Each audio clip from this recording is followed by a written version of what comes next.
And I think if I had spent more time talking to people and less time doing stuff, then I would have spent less time overall because I would have only had to do the stuff that people were saying, that sounds great, I love that, or this is the problem I have that I'd like to learn more about.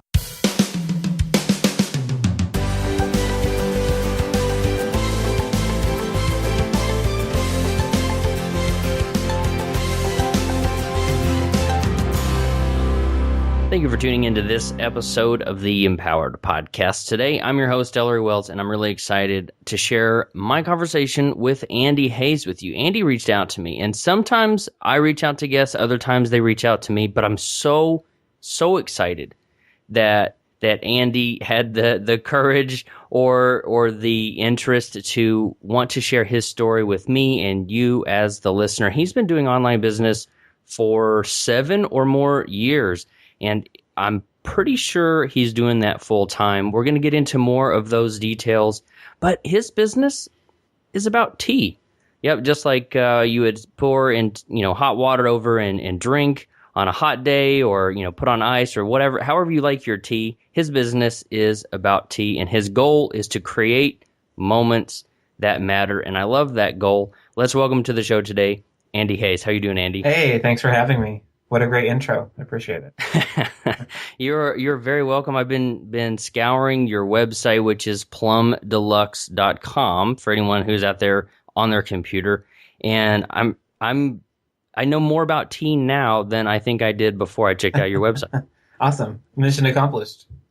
Excellent. So how did you get started with tea? Take us back to 2007, or maybe the end of 2006, just a few months before you decided to buy the domain, get the hosting, all that kind of stuff.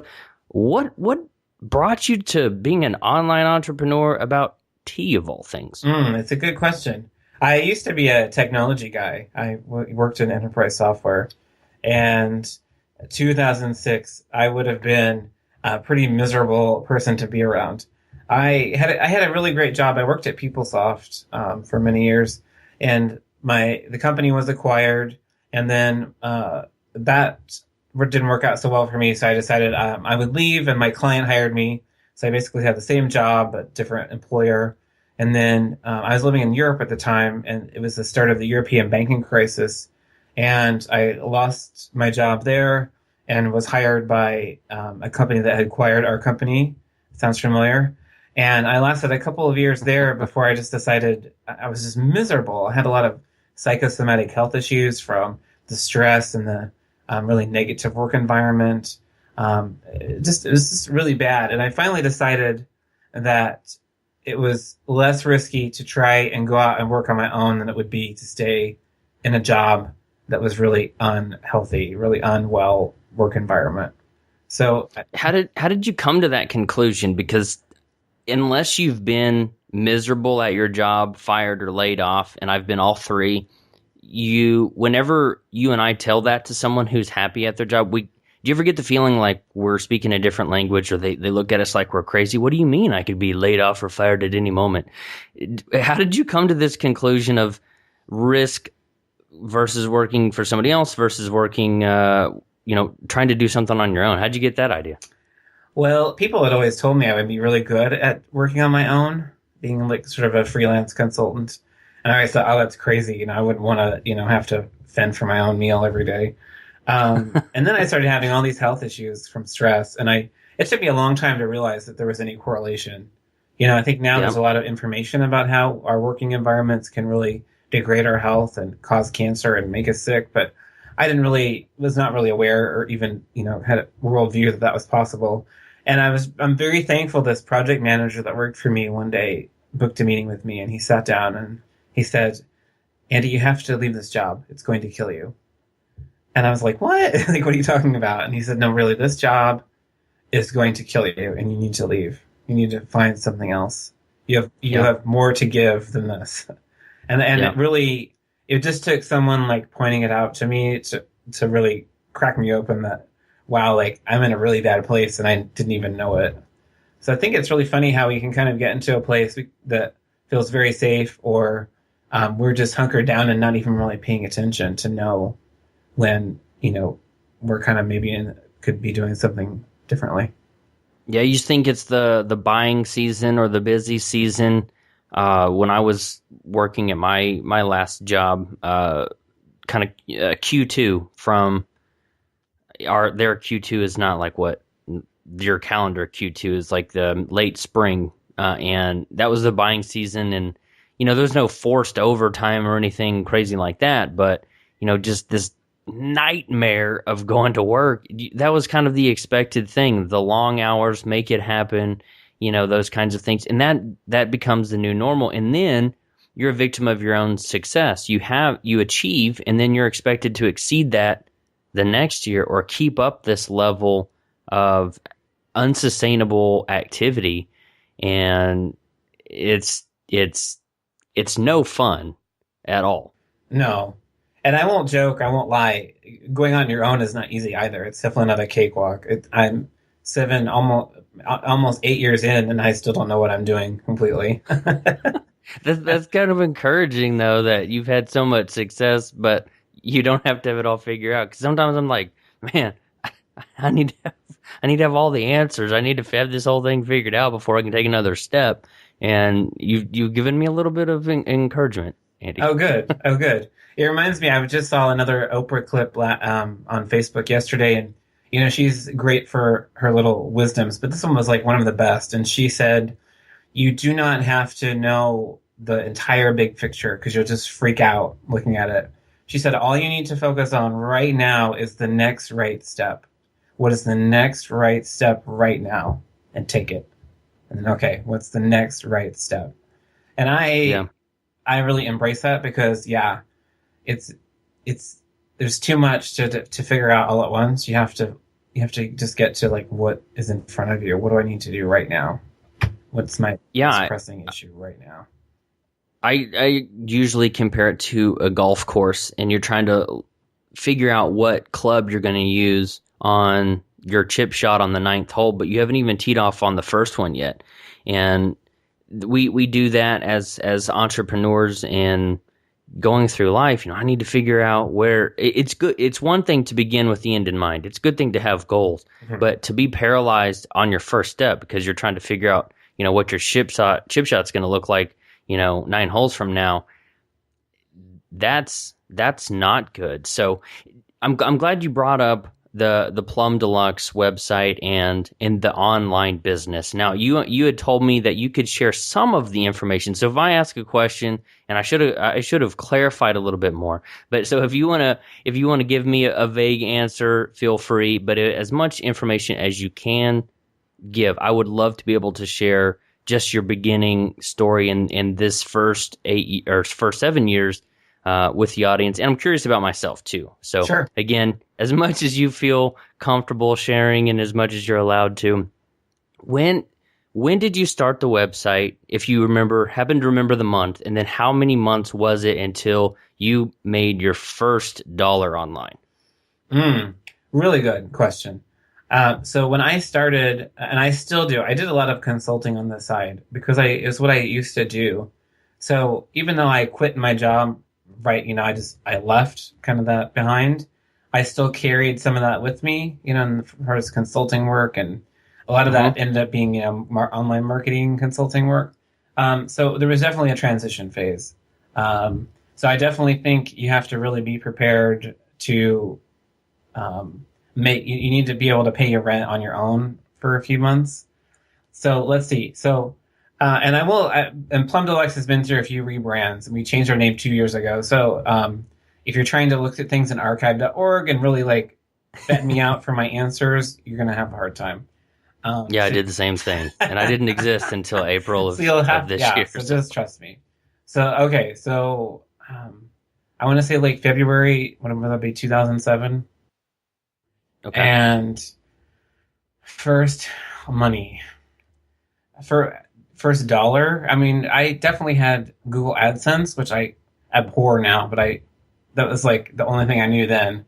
So we had that to start because we didn't have any products or anything. I just threw something up. I didn't know what I was doing. Remember?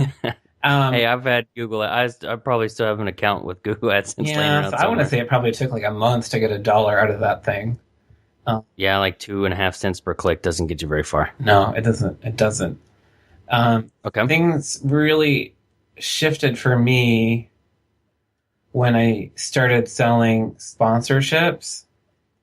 And Like sidebar sponsorships well, I tried or to make it a little more interactive. I was always a big proponent of packaging sponsorships in a way that added a lot of value. So when I started, we had a lot more focus in travel. I had a lot of experience in that. I had traveled a lot. You know, I lived in the Netherlands and had like 9 weeks off a year. So, you know, I've kind of been everywhere. So I had a lot of travel contacts. So I kind of incorporated that. Even the Plum Deluxe now is pretty balanced in tea, travel, food, and wine. You know, we kind of cover a few different things in that kind of lifestyle genre. But okay. travel was the big thing at first. So we would. I say we because I do have people helping me now. I don't have anyone helping me now, but I lived in Europe for so long. I just say we, even when if it's I. So you just have to like kind of go like, okay, was it just him or whatever? So I set up packages that included like we would review your hotel, or we would come and do an assessment and tell you about your hotel. We would feature it on the website. We would do photography. You know, all these. Did you get free stuff out of it, like free hotel stays? Oh, absolutely. I still do. People still Do you ask me think for that kind of stuff. do you think that that's possible with travel bloggers and you know, I don't think even WordPress was in around 7 years ago. Maybe it was. But do you think it's still possible to get free hotel stays? Cuz you know, It is possible, absolutely. But you have to demonstrate value. So um, while I think there's plenty of opportunity now for people who have online businesses to work with other companies and get so quote free stuff, there has to be a return on their value. And I think yeah. while companies are being more open to working with bloggers and online publishers, they're also becoming more sophisticated at vetting out who's going to make a return on their investment. So But here's a great that's example. still a way to make money though. So if you're listening to this, you know, in 2014 and there's a billion blogs out there, whatever the number is, that's still Andy's saying that that's still a way to generate income or at least reduce some of your travel expenses by featuring those and doing travel blogs and some of those things. So that's what I'm hearing, right, Andy? Even though that's not your focus today? Exactly. Awesome. Okay, keep going. Sorry I interrupted. That's okay. Um, so we started out in the sponsorships, and we still work with sponsors. We still highlight sponsors, and we've upped our game in sophistication with sponsors. For example, now we do community events, wine pairing dinners, cider maker dinners. We have in Portland next month a tea and yoga party, and we feature sponsors. We provide our sponsors even more value, and we can charge more because we can feature them on the website and showcase them in front of a national audience. But then we give them sampling and one-on-one opportunities in a smaller, you know, intimate one-on-one setting. So, And do you charge admission to those events or just yes, when you say charge? yes. So, okay, We so you charge charge. sponsors. We charge people to get into the event, Awesome. and we pay for our we pay for our venues and all that. We don't try to get all the free stuff. We try to do it right. That's good to know. Also, I'm starting a local meetup here in Round Rock. It's 2 weeks away from. It's November 1st, and this will probably air after that. And it's free. Well, to everybody. I'm kind of the one sponsoring it. I'm taking all of the costs. So, and I don't want to. We don't have to focus that on with your conversation. But I am looking at ways to monetize that as well. Another way to make money from your online business. So Yeah. you start. Well, let's workshop it for a second. So you could charge for tickets, but that makes it harder for people to come. Yeah. You can work with the venue to get a cut of the bar sales. Because when people come to an event, it's kind of awkward if you don't get a drink, at least a tea or a soda, you know, even.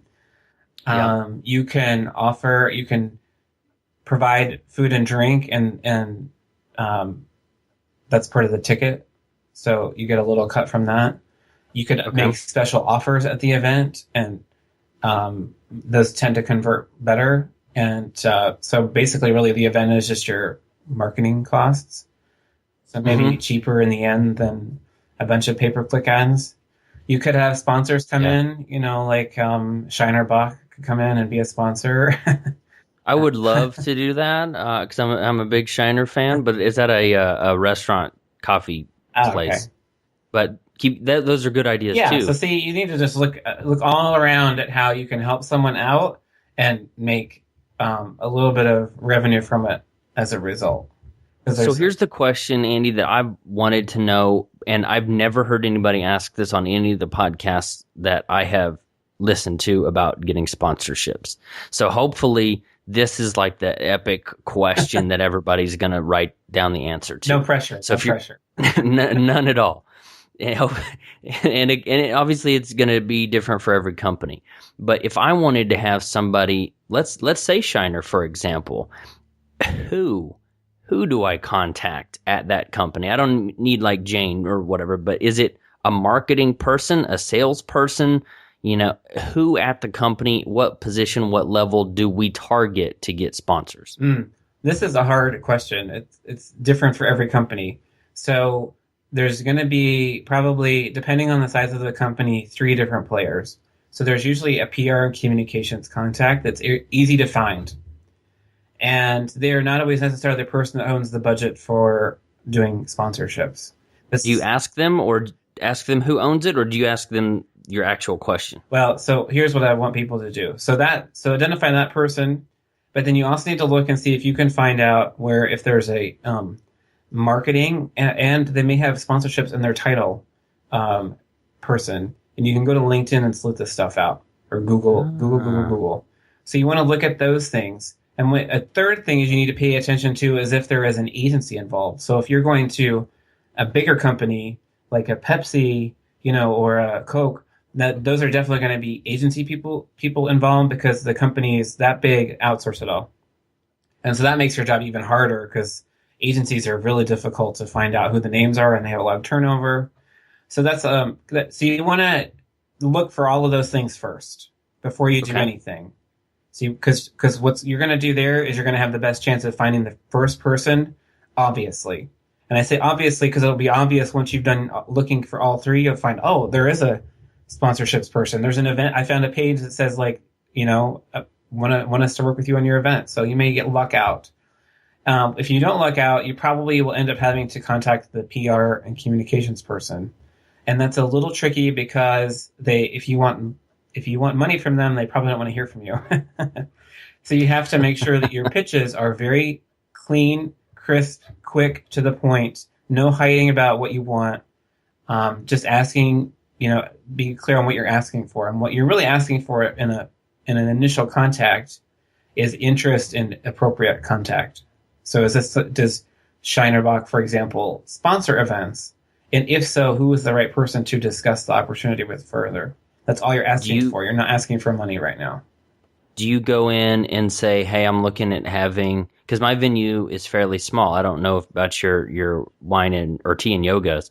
I'm looking maybe at 30 people or so. Actually, that's pretty big for me. So anyway, do you say, hey, I'm looking at having 30 people who are all online entrepreneurs and hungry for products like what you offer?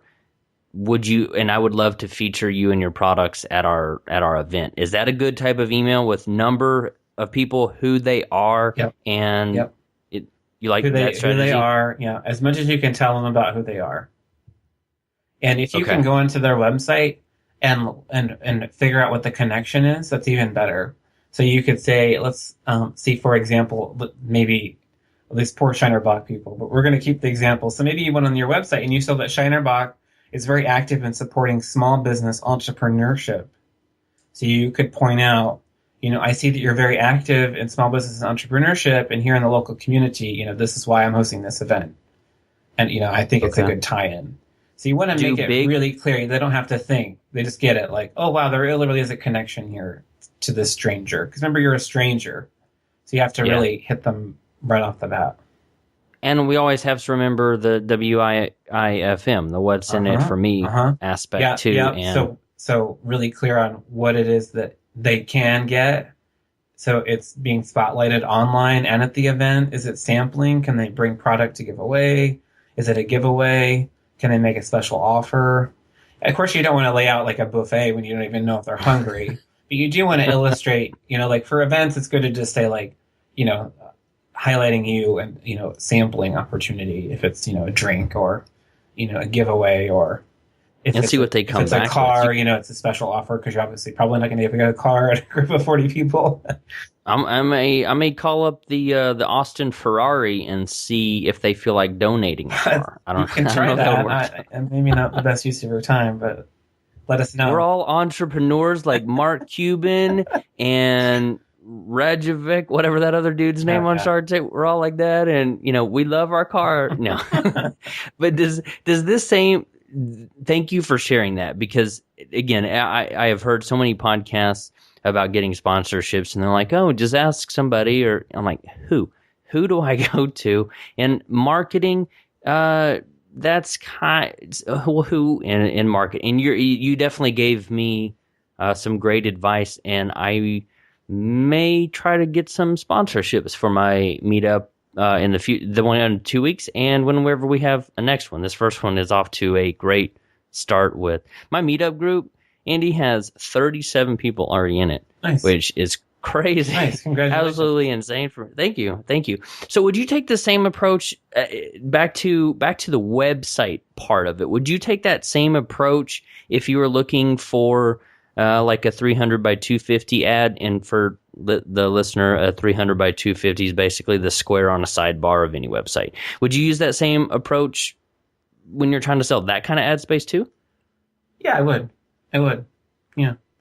So that was how you started making your first money, and you definitely had a strategy there, and you're bundling some issues. And even now, I don't remember where it is on your site off the top of my head, but I looked the other day, and if people wanted to get their product featured on your website, you give them, I think it was an address or a contact form. So you have opened that up for people to send you promo products too.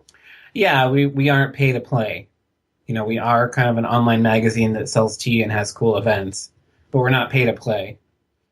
So we do make it easy, especially I really want to highlight small businesses, people who are doing really interesting, creative, important work, who might not be able to afford a Plum Deluxe sponsorship, but still have something to offer. I want to make sure that that's available, because people made that available to me when I started. So I want to make sure that I'm kind of, passing it along as I go on my way too. So it was about a month. You started with AdSense, and that's generally a pay-per-click system. It was then. I think it's the same thing now, done by Google. When would you say how long did it say? Or tongue-tied, how long would you say it took to maybe get your first $100? Probably 6 months, because I was going after those big sponsorships. I mean, not big. They're not that big compared to what I do now, but I was definitely trying to go away from. I don't like Google AdSense because I feel like I have no control. I don't control what's shown. I don't get to see it. Like, I really rather have a lot of control, and I don't mean to sound like a control freak. Maybe I am a little bit. Well, there's no money in it either. No, and there's no money in it either, especially when I know I can provide a lot more value. Well, if I sell a link, or I wrote a blog post about why you should come out with your first product immediately. If I have a sidebar ad to my own product and I sell an $8 ebook, that's basically hundreds of thousands of visitors worth of clicks on Google Ads. So yeah, exactly. The math versus effort. I think everybody probably should start off with Google AdWords or AdSense or whatever it's called, because it gives you an introduction. It gives you a chance to make, those first few cents, that first dollar, even though I don't think I've ever gotten paid by Google because their payout amount's huge and I've taken their ads off. But so fast forward the first year, can you tell us in the first about 12 months, so February-ish, I almost said 2013, February 2007 to 2008, about how much in that first year? This is a good question. I'm not sure. So I'm thinking, we started selling sponsorships. That was probably only maybe $400 or $500 a month. But then we rolled out affiliate. 400 or 500? Yeah, I did pretty well. Wow. At the beginning. And then I I guess this was lucky timing too.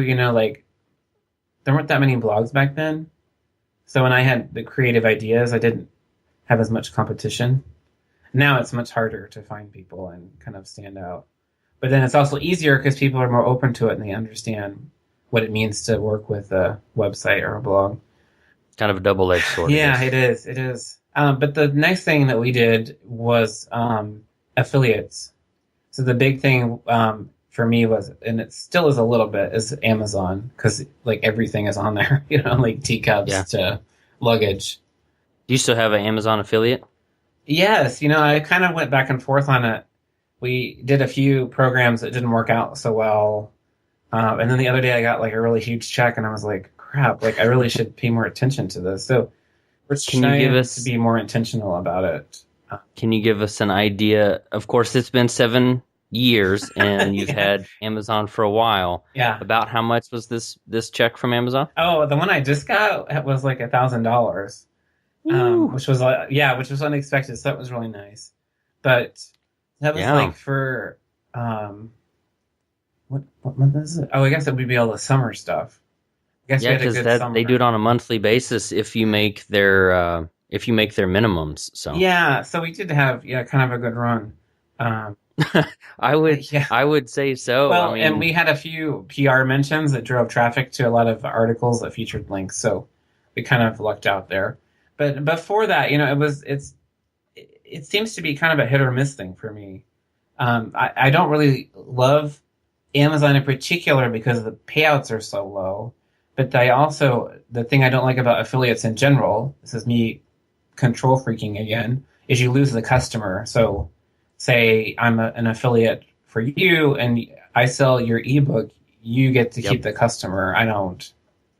So that's the kind of Well, you're right. I don't even think that's control freak. That's why I changed one of my links to my book on my page as a PDF instead of Amazon. Amazon has great distribution, but I make 70%. On my site, I keep 97% because I pay PayPal 2 point whatever. So you're exactly right. Plus, we all know if we've been doing online business for a minute, we know the money's in the list, and I'd love for you to talk about that here in a second. But you're right. There's even if there was an update, not just I want to control the list, but even if there was a typo, like the URL was wrong or whatever it is, or if you just want to say thank you for spending your hard-earned money on my product, you can't do it with Amazon. No. And I tried other things. I tried some ClickBank ebooks. We had Guy MTV, which is it's kind of like a paid YouTube for health, wellness, spirituality, mindfulness kind of stuff. Okay. What else have we tried? I've tried a few. I've tried to work with a few people.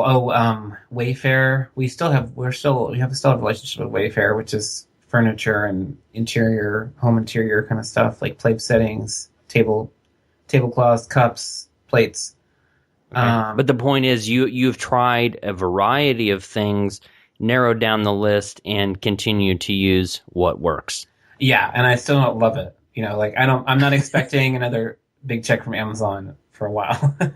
So that brings up a good question then, Andy. Well, so it took a month to make the first dollar, about 6 months or so to make $100. You focus a lot on sponsorships. Now you're doing events.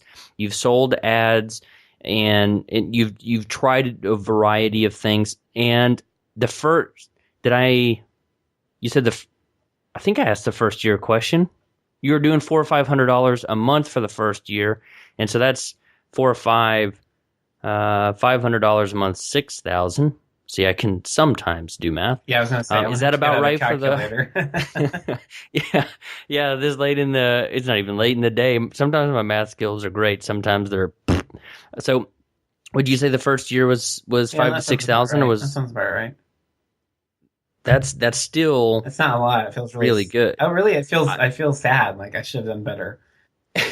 Well, I think it's going to be a matter of perspective, because I know I can think of a dozen people right now that are thinking, holy crap, I would love to make $6,000 a year from my website or whatever it is. And I would be lying if I said I have not been in that boat more than once. So that is a fantastic strategy. And what you are doing is something that each person listening to this could do. Side question for you though: when you're going to these sponsors, do you mention, "Hey, I'm getting X number of downloads, visitors per month," or was traffic an issue for you? Well, and is it now? It's not an issue. Not an issue. I mean, is that a talking point? I guess I should say. Yes. Okay. Yeah. So eyeballs. Yeah, I hustled my buns off when I started. I guest post all the time. I just hustled. I made that audience happen fast because I worked day and night. What I tell people and what I do is I like to know my headline figures that get people in the door. So remember, it's all about the conversation.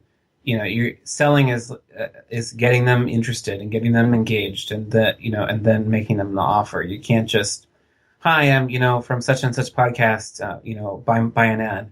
So like for me, one of my big headline figures, for example, is we have almost 20,000 Pinterest followers, very engaged Pinterest followers. Oh, wow. And we've just sort of like really hit a stride there. And people really love that. A lot of brands are really kind of into that. And we also have access to some of their paid advertising platforms. So I throw that in now as one of my sort of headlines. But I usually throw like the main, 100,000 people read Plum Deluxe type thing. Because really, for me, I tend to attract brands to work with me who are working with a lot bigger people. I strive to be a site that has 5 million uniques a month, but that's like an order of magnitude way above me. So I just try to feel really good about what I have, and know that I put out quality work. We work with quality people. We have great photography. We really pay attention to what we do. We work with sponsors we're proud of. We throw events that we're proud of, and I think that shines through in the conversations I have with people, and they're like, "Well, I'm totally happy to support you because you're doing good stuff." As opposed to, I see a lot of bloggers. I'm sure none of them are listening, but really sloppy with their pitches and just kind of throwing things out there. And you really have to think about, well, if I'm meeting a sponsor for the first time and they pull up my website right now, what's going to be there? What are they going to see? Yeah. And if it's sloppy, you might have missed an opportunity. So you really have to button your buttons when you're in these sponsorship pitches. Yeah. Can you share about how many, when we're talking unique visitors here, not just page views or anything like that, about how many unique visitors you get today, 7 years in? I'm back to 100,000. I had more than that at one point, and I took a big hit when I renamed and changed my domain and changed my focus. Okay. And expanded my business. When I changed my URL, I did everything by the books, resubmitted, the 301 redirects. I submitted all the new sitemaps, yada, yada, yada, to Google and Bing. And my site took a 60% traffic reduction for about 4 months, I would say. Yeah. Now it's back better than it was, but how long did it take you to get to the 100K mark? Well, we've had plumdeluxe.com for 2 years. So that almost the whole time, or? I would say it probably was down to 500, half that, 50,000 right after that switch. And I knew that would happen. I knew that it would go way down because we were changing everything. We changed the branding. We changed our messaging. We changed just everything. Most people in a business, they go along and they say, okay, well, this is not working. Let's fix it. This is not working. Let's fix it. Whereas I seem to run 100 miles an hour and then go, okay, let's change all the things that are not working right now.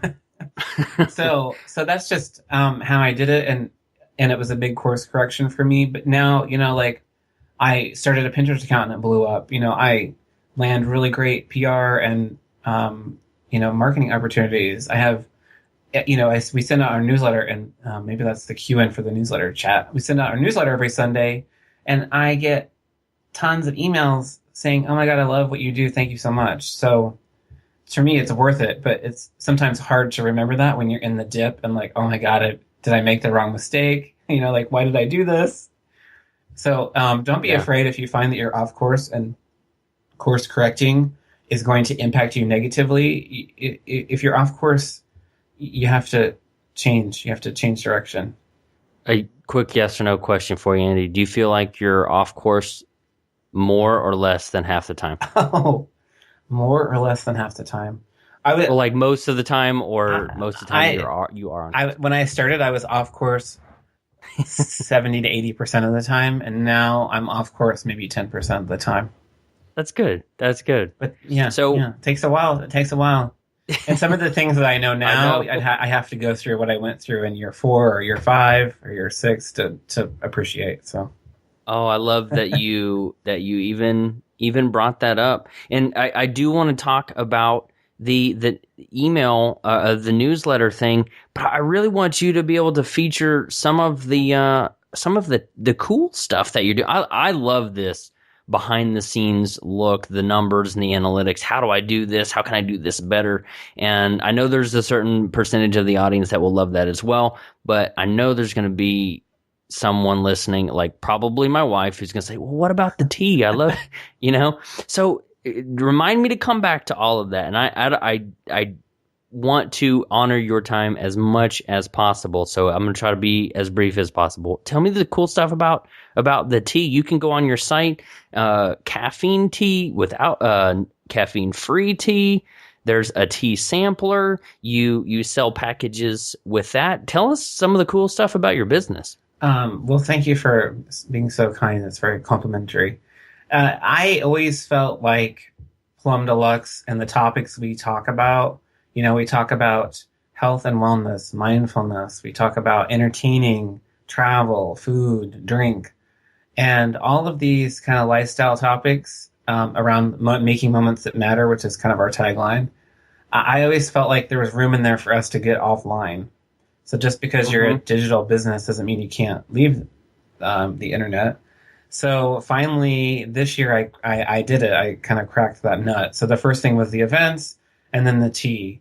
And tea has went so well, and I'm so happy with it that I wish I had done it a lot earlier on. So I want to encourage people to think about physical products. I know they're scary, but where was the revenue coming before you? Because I wouldn't be able to tell from your site that you have only recently started doing that. Was all of your revenue before sponsorships and the affiliates like we've been talking about up until now? Yeah, sponsorships, affiliates, and then we get a lot of advertisers or clients from that sponsorship. So someone will come to us and say like, "Oh, we love your site and we would love to, work with you on a sponsorship campaign, but also can you teach us like how to do, these Pinterest pages or the collages, just like training on how do they be as creative and create things that are really cool like we do." So we get a lot Do you do all your own social media? No, I have someone who helps me. I have someone who helps me. She work for you or do you outsource it? She works for me. I don't know why I said she. That I should have said do they. But no, it's a lovely woman named Carrie. Awesome. She lives here in Portland. She's been doing that. She's done it for 2 years now. I mean, we are very close in collaborating on the approach and the style, but the actual posting and everything, it's just, I don't have enough hours in the day to do that. So I hear you. She covers my butt. Well, you mentioned before, and I think I hope I said it in the very first couple seconds about the intro, about making moments that matter. And that philosophy of life, that tagline that you were just talking about, that came from somewhere and someone special, didn't it? Yes, it's actually my mom's philosophy on living. So I lost my mother 2 years ago to breast cancer. And the 6 years that she was ill, she had the best life ever. She hung out with her girlfriend. She, baked cakes. She used to bake cakes when I was little as a side job. So it was kind of fun to see that happening again. She, was entertaining. She was just full of life and joy. And I wanted to really incorporate the idea that, no matter what's happening in our lives, we can have a lot of fun and really create, special occasions all the time, even if, days are not so good. So that really kind of is a driving force behind everything that we do at Plum Deluxe, from choosing article titles and topics to this new physical product, which is tea, which is, I think, perfect pairing for all kinds of great occasions, whether it's a nightcap, tea cocktail, getting your day off to a good start, all that. And I'm trying to find the email here, and if you didn't say it, I would love to talk about it too. It's just you want to encourage people to not have to be facing a tragedy to really enjoy life. And so many people do, like if you were diagnosed with cancer and you knew you had 3 months to live, what would you do? And going to a crappy job is probably not one of those things. But we so often have to, we will suffer through, and then we get in a car wreck, or, like my dad had a stroke a couple of years ago and just completely shut down, and all of it's kind of hard to talk about. Yeah, and I'm sure quite as well, just all the things that you can't do anymore, or you wish you had done before, and how these tragedies, we shouldn't wait for something bad to happen before we wake up and cherish life. You mentioned that to me, right? I'm not just making that up. You're exactly right. I see people all the time. And I did that myself. I worked in that job that made me miserable, that gave me headaches and made me sick for almost 2 years. Like, why? Life is way too short, way too valuable, way too fun to deal with that crap. Like, of course, we go through times when you're in unavoidable circumstances, but how often are we in circumstances that suck that we could change? Yeah, I found it. In your very first email, you said, "My hope is to help others be more positive and live a good life without the need for a major life event." And yeah, I couldn't agree. It's like, man, that's some great wisdom right there. I said that. No, yeah, it's right there. I'm forwarded back to you right now. But that's what you shared, and I've seen it in my family's life. I've interviewed other people. Elaine Astru had a traumatic brain injury.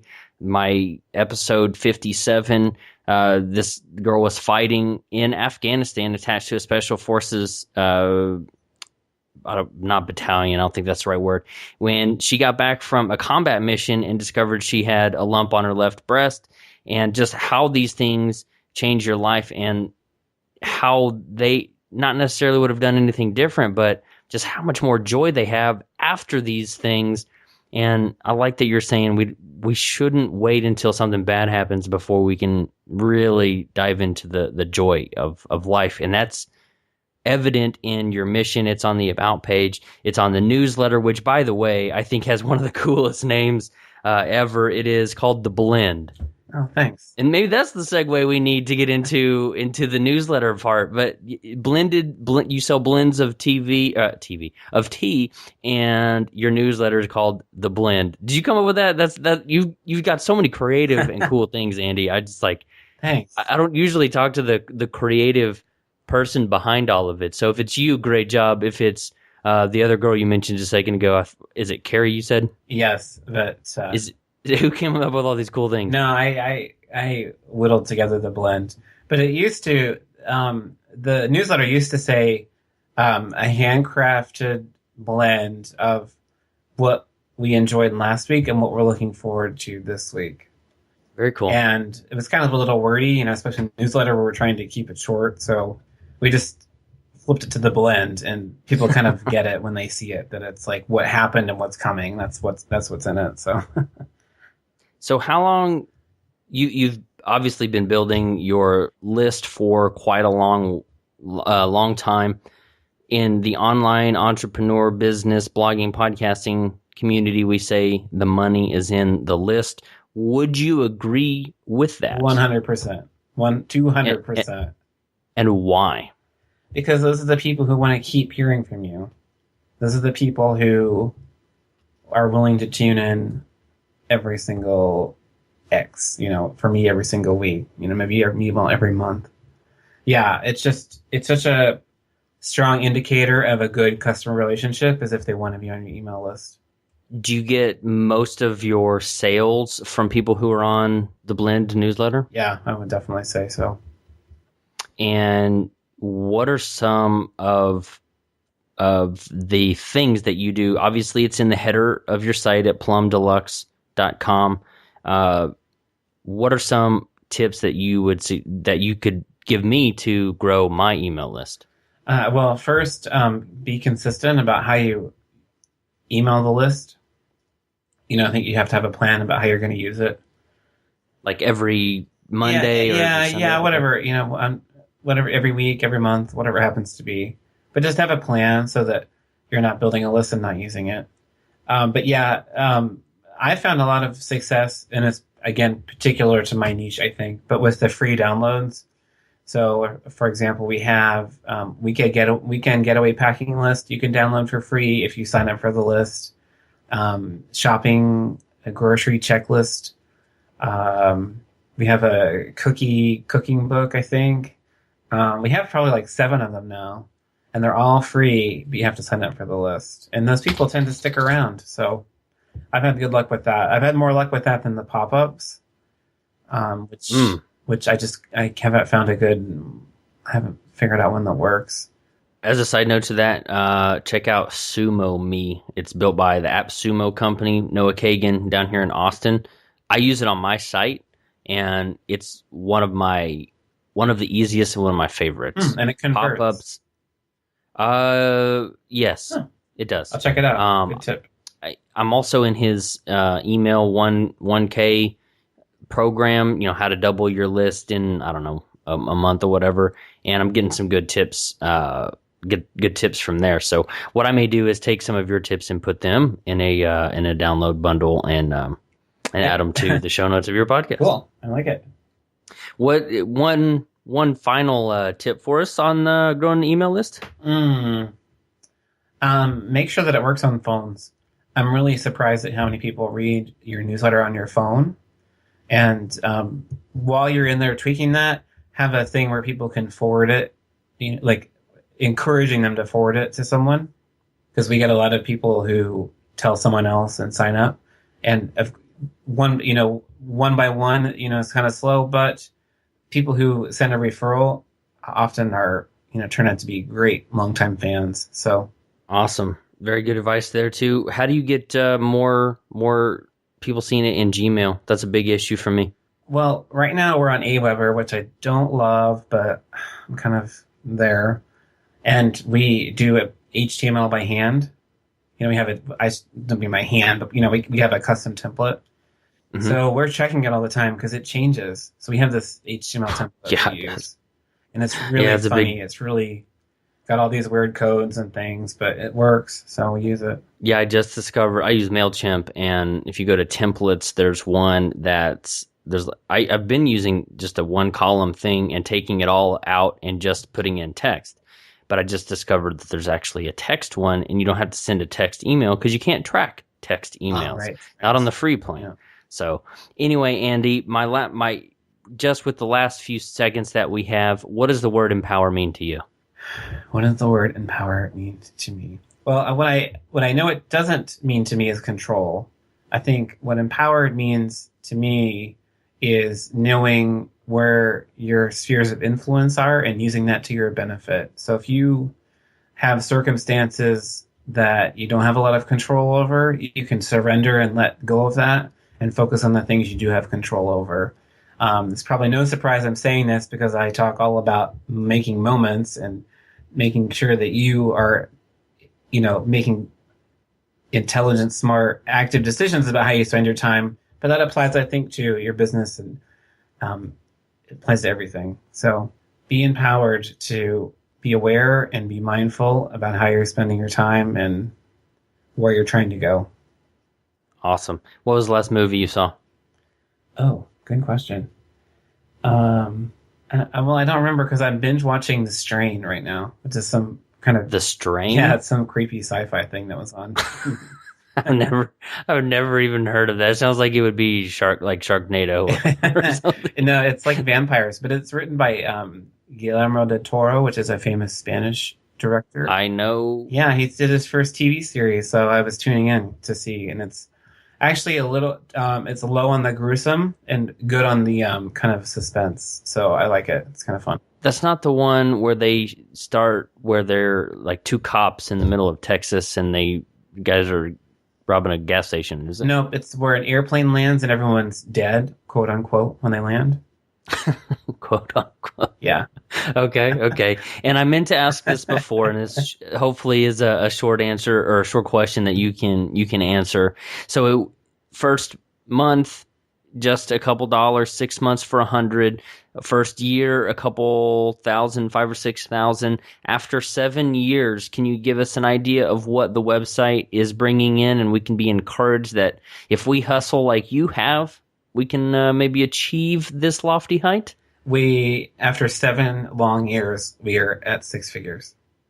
That's awesome. That is awesome. Just barely. I love it. So don't get too excited. But that's incredible. Sponsorships, team memberships. You work for yourself. You have no one, beating you over the head with extra work and making you feel bad or anything like that. Like, I know I have been used to in my life. So thank you for sharing that as well. Andy, if you had to go back to 2005 or 2006 and talk to Andy Hayes of then, what would you tell yourself? What kind of encouragement or tip or piece of advice would you give? I would say get out of the house, put some pants on and get out of the house and talk to potential readers. Because I spent a long time trying a lot of things that didn't work.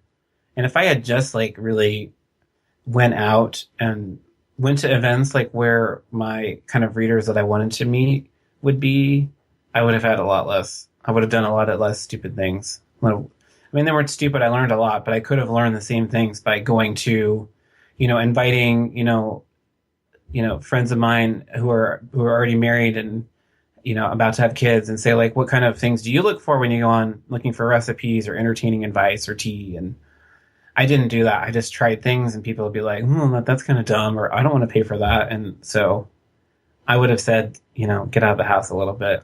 And I think... and make sure you have pants on. And yeah, very important to have pants on.